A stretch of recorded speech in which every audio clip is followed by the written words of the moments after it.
आज तुम्हाला हुतात्मा दिनाबद्दल माहिती सांगणार आहे, तर तुम्ही शांतपणे ऐकावे अशी माझी नम्र विनंती. आज 30 जानेवारी म्हणजेच हुतात्मा दिन. या दिवशी महात्मा गांधी म्हणजे बापूंची पुण्यतिथी. 30 जानेवारी 1948 रोजी बापूंची हत्या झाली होती.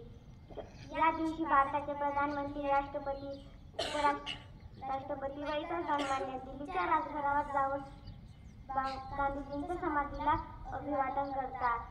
गांधीजींनी सर्व जगाला सत्य व अहिंसेचे मार्ग दाखविले आहे. त्यांनी भारत स्वातंत्र्यासाठी अनेक चळवळी व आंदोलन केले. गांधीजी सविनय सत्याग्रहाचे जनक होते. त्यांनी आपले जीवन देशासाठी अर्पण केले होते. अखेर 30 जानेवारी 1945 रोजी एका माथेफिरूंनी बापूंवर गोळी घालून त्यांची हत्या केली होती. अशा प्रकारे सत्य व अहिंसेचे जनक असलेले बापूंचा अंत झाला. म्हणून या दिवशी हुतात्मा दिन म्हणून साजरा केला जातो. बापूंना अभिवादन करून थांबते. धन्यवाद.